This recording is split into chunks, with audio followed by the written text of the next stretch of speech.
There are other videos that describe how to get timing numbers, so I'm not going to go over that. I'm just going to get them so we can see exactly what a hyway 45mm piston cylinder has for stock numbers. I have a pen light in the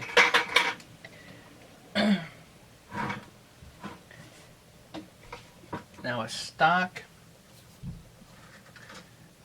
exhaust timing should be around, well, ideal exhaust timing is around 100, I think. So we have 90 degrees, 100, roughly 103. 103, so we write that down somewhere, any random piece of it. 103. And we keep going till we see the transfer ports open. Stiffer? So 90, 100, 110, 120, 122. So we have 19 degrees of blowdown. Intake timing. Alright, so intake timing is approximately at 70. 103, 122, 70. So those are stock numbers for a stock setup hyway piston and cylinder. At this point, I am of the mind to first optimize squish and see where we end up with that, and then we can recheck the numbers and then figure out where I need to grind from there and how much I need to port this thing. Now we'll take this apart and see what we got.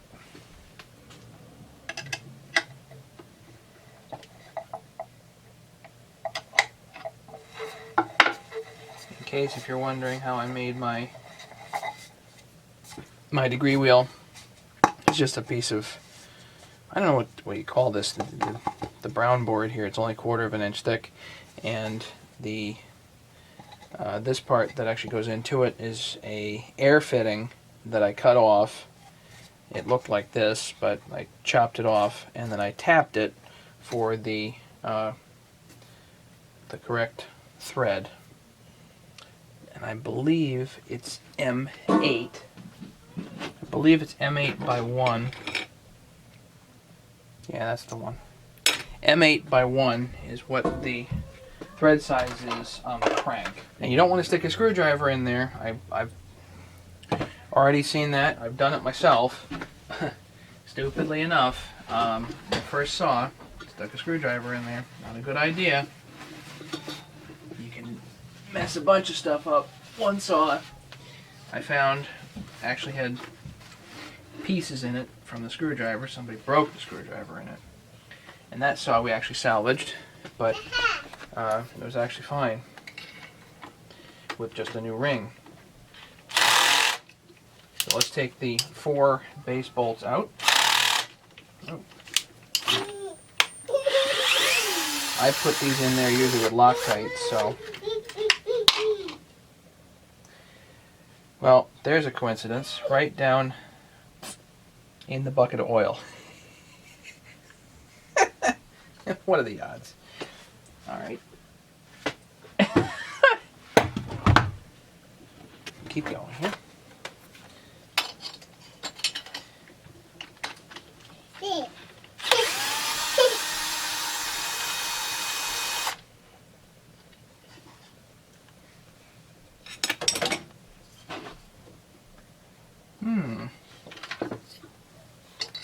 Alright, so this base adapter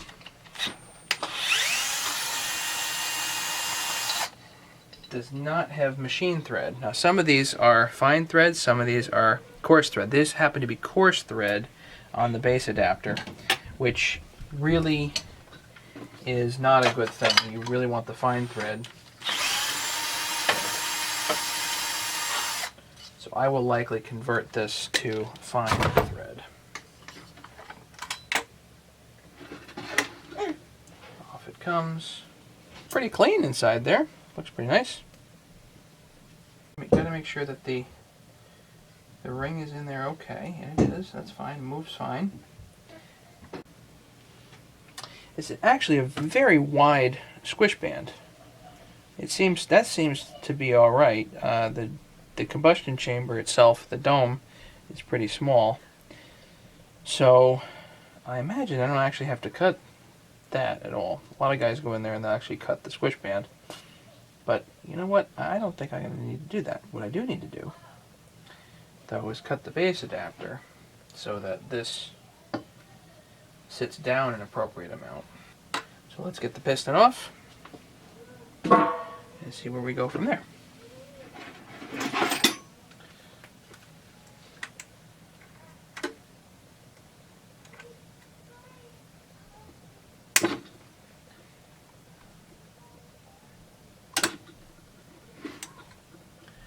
Don't lose your circlips, and don't forget to put them on when you put the saw back together. Done that plenty of times.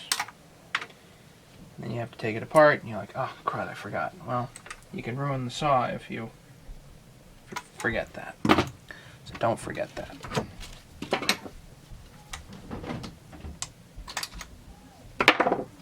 Now all these components are fairly new, so they should come apart pretty easy.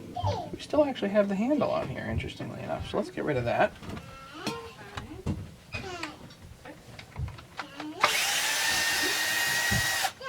Another way to test or to look at a saw is look at the chain grabber, I think. This one's basically new.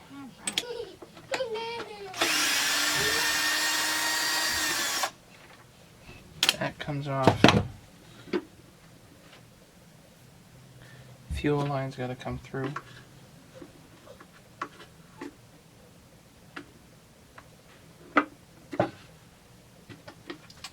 And then there's a couple of, oh, there's another good part to not, don't forget this. This is the bearing for the piston.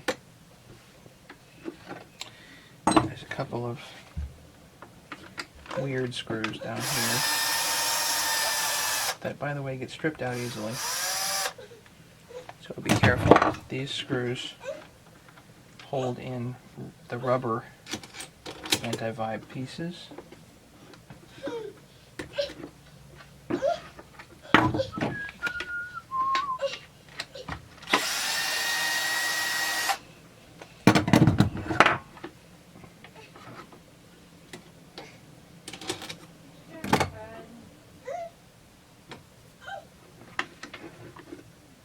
There's the vent, tank vent, make sure you got that. I'm going to put the gas cap back on here. Put the oil thing back on too. So we're still spilling a little bit. Just residuals.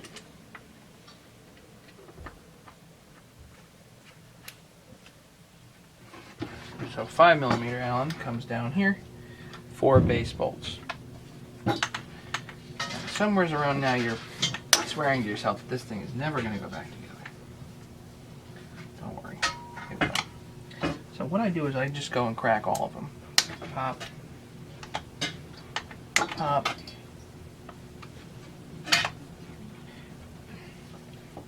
So they're all cracked. Then what I do, again, power tools. How much time do I save? I don't know.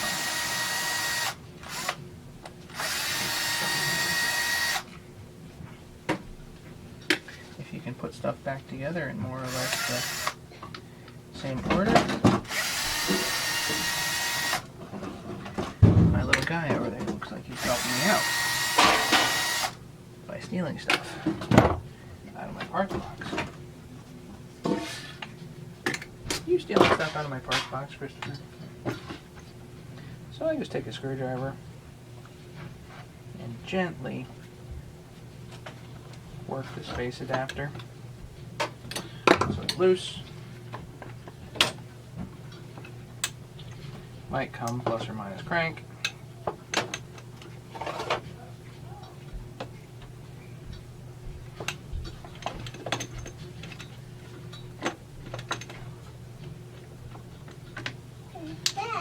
comes out. Now this will all need to get resealed, of course, with some Loctite. The 515 is what I use. I've heard 518 and Yama Bond are all appropriate. And there's probably some other stuff out there you can use too. But it's got to be, whatever you use, it's got to be fuel resistant. It's got to specifically say fuel resistant. If it says not for contact with gasoline, then you got a problem. Because boy, this is going to have contact with gasoline. So there it is. Seals, bearings, and those are unlikely to be in trouble because, well, I just installed them last season. It's this base plate here that needs a little bit of love. I got to take this down to the mill and stick it on the Bridgeport and work on it a bit. One of the important things that is forgotten, and I forgot this, and this is how I learned this lesson, is the screws that go into here. There are also screws that go in the bottom. And if you happen to change out the piston and cylinder, sometimes the cylinder itself is actually shorter, not as thick in this dimension.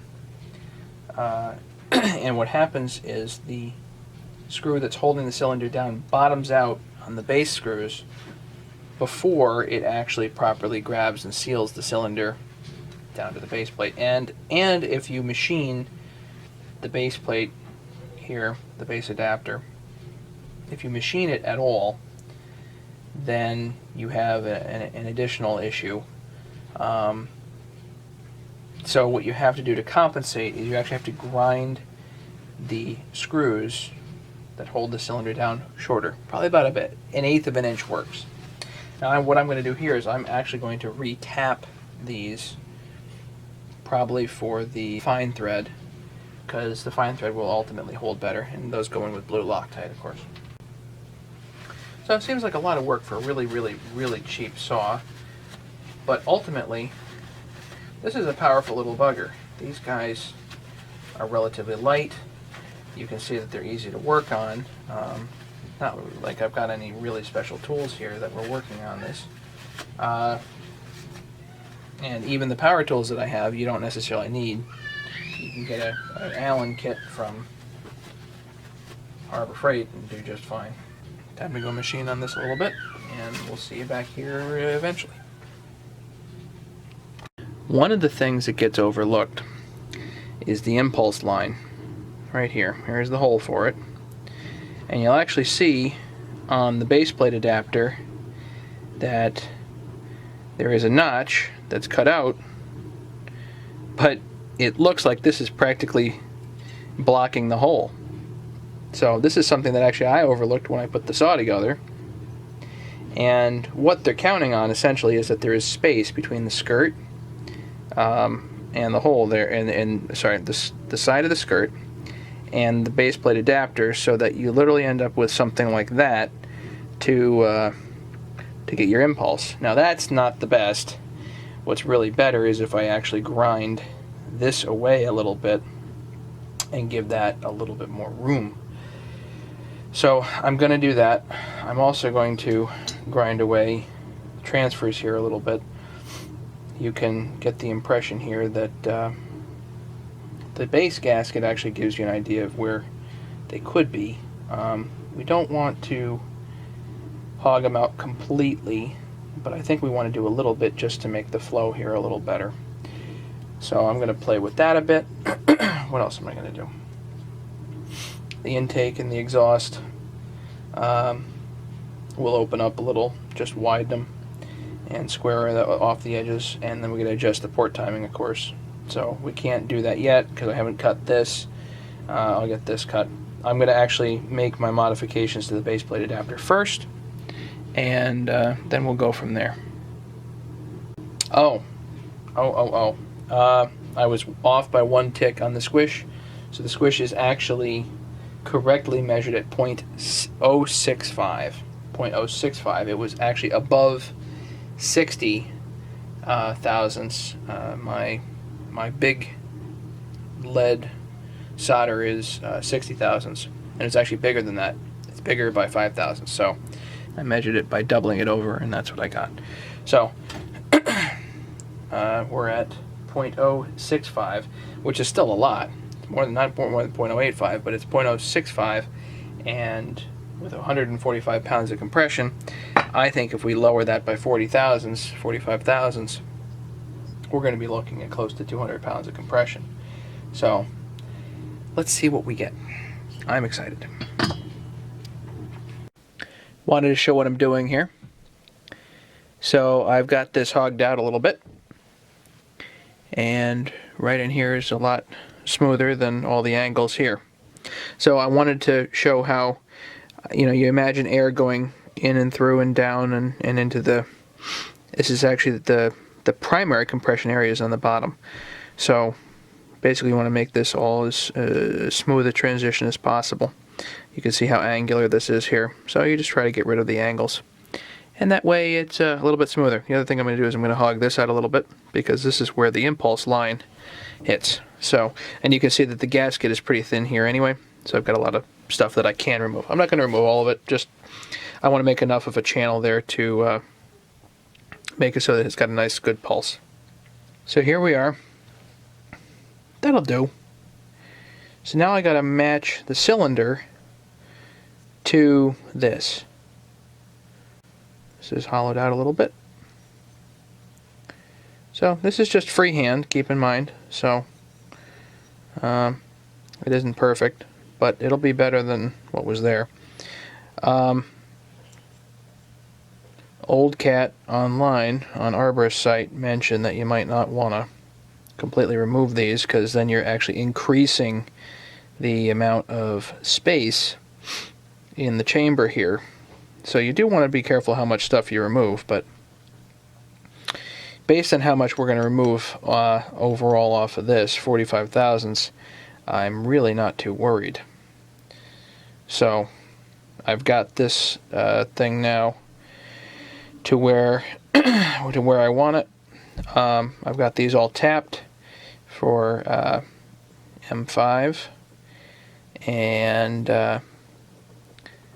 I'm going to have the fine thread screws in there. I'm going to see if I can capture this.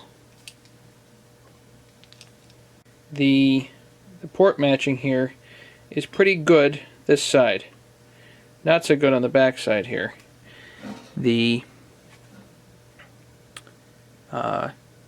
cylinder is too thick here. Now I've got this marked, but the mark is irrelevant. The mark is simply where the gasket was. The problem is this cylinder skirt is probably too wide by about this much. So I think I'm going to bring back the cylinder skirt a bit. These are pretty close. I may just touch that a hair, but not much. Here I'm going to simply make so the transition's a taper, just like that, so that it goes down into this, which is kind of a knife edge. So we're going to transition one into the other, or rather this to that, so it's nice and smooth. Here's what I'm working on. And my port work isn't super even. Some guys are really pretty, but I've backed this part off a bit, so that'll be more matching to the base plate.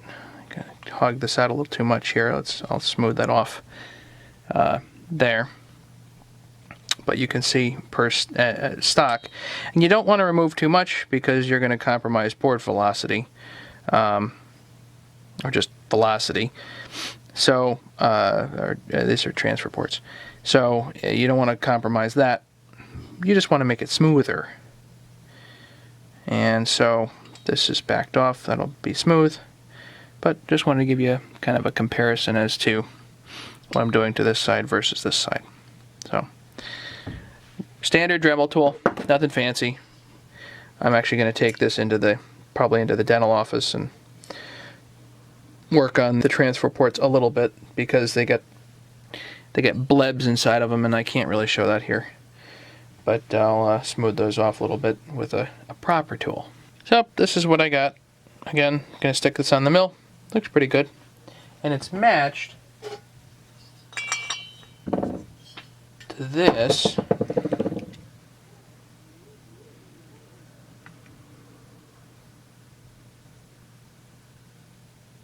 Yeah, now everything flows in there as best as possible. Same thing on the other side.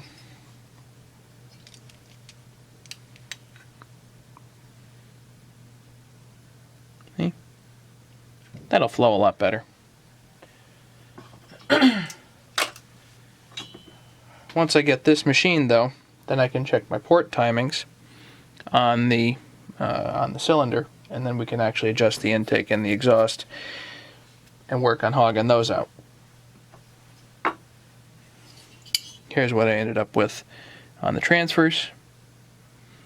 So,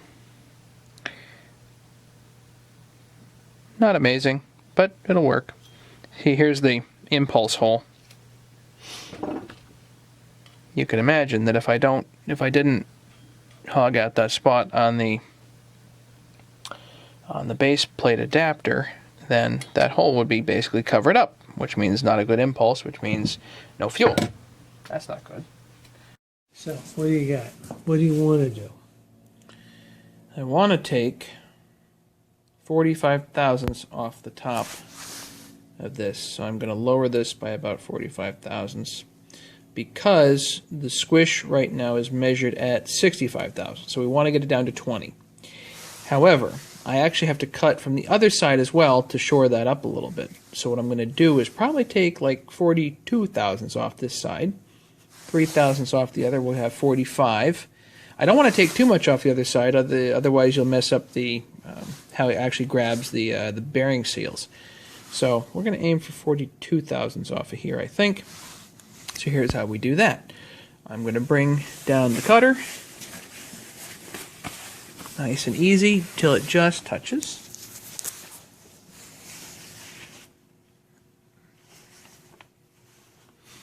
And I'm going to kind of assume that the whole thing here is flat, which it should be relatively flat.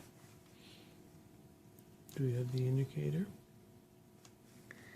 I can indicate this, but I don't think there's much point. So that just touches. Well, let's play just for a minute. Yeah, just barely touches. You can see the line that we got there. So, yes, there's the line. It's pretty close. Two parallel scratches. All right, let's see if we can start this on up, and I guess just go for it here. So again, we're going to take about 42 thousandths off. So what we got to do now, I've already set, you can bring the camera down, I've already set the vertical here to 0, and what we got to do is raise the table. 42. That's it.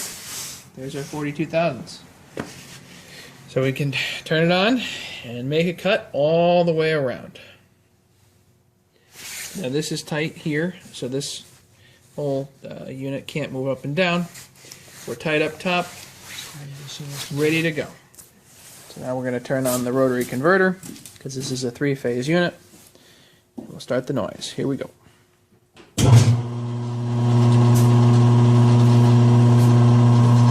Let that warm up for a second. Do it.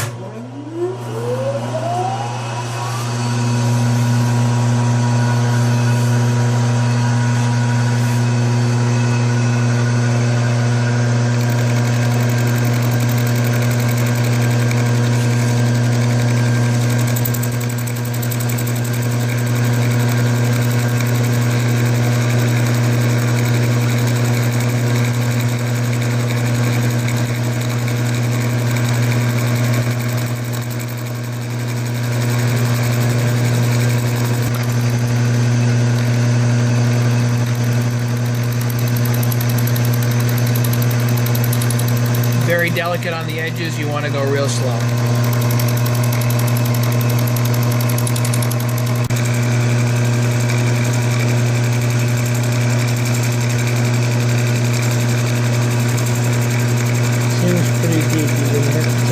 threads on the holes?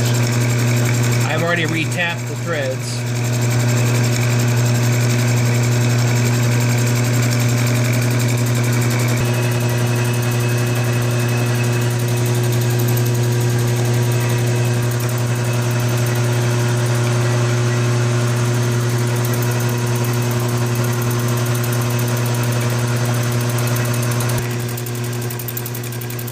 Looks like it's coming pretty smooth. Smoother than it is from the factory.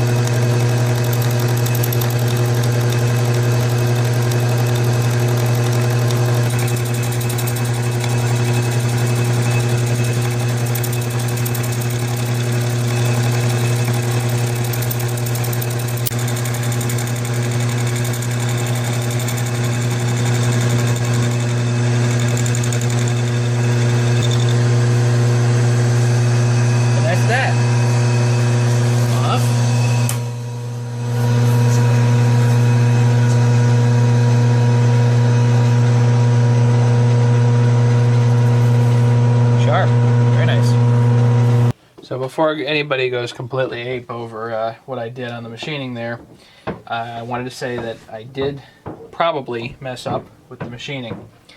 When you bring the cutter in, you actually want to have the cutter moving before you actually set your zero. So I probably shaved more off of this than I should have, and I don't know by how much, but what I'm going to do now is I'm going to check the squish. So I'm going to actually put the cylinder back on, and we're going to test it out and see exactly how much I am off by. I put the base back here,